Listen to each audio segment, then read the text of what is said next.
Salut à tous, c'est Camille. Bienvenue sur ma chaîne dédiée à l'économie domestique, au nettoyage et à la propreté de la maison. Restez avec moi pour des conseils pratiques et efficaces. Donc, au sujet de la vidéo. Lavage auteur Elena pour une lecture de 2 minutes. Publie le 26.03. 2019. Un bonnet avec un pompon en fourrure a toujours été populaire auprès des enfants, et récemment cette mode est passée aux adultes. En raison de l'usure constante, le produit se salit très rapidement, de sorte que les propriétaires ont tôt ou tard une question. Comment laver correctement un chapeau avec un pompon en fourrure, afin de ne pas gâcher son apparence et sa forme?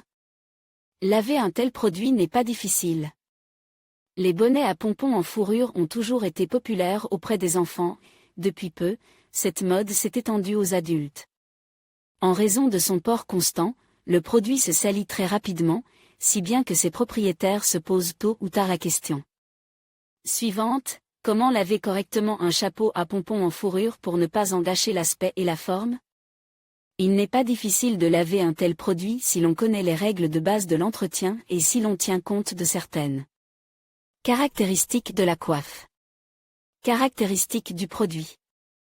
Parmi les caractéristiques de la coiffe à pompons en fourrure figurent les méthodes délicates de lavage et de nettoyage.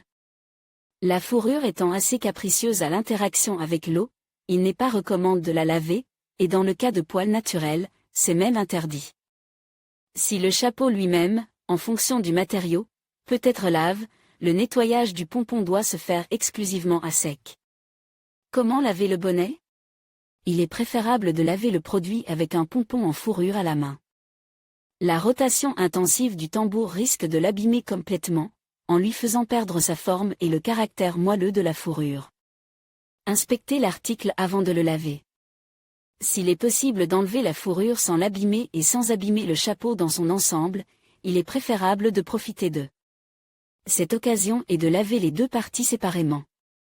Dans le cas contraire, le chapeau lui-même est lave de la manière habituelle, et le pompon de fourrure est isolé à l'aide d'un sac en polyéthylène ou d'un film alimentaire.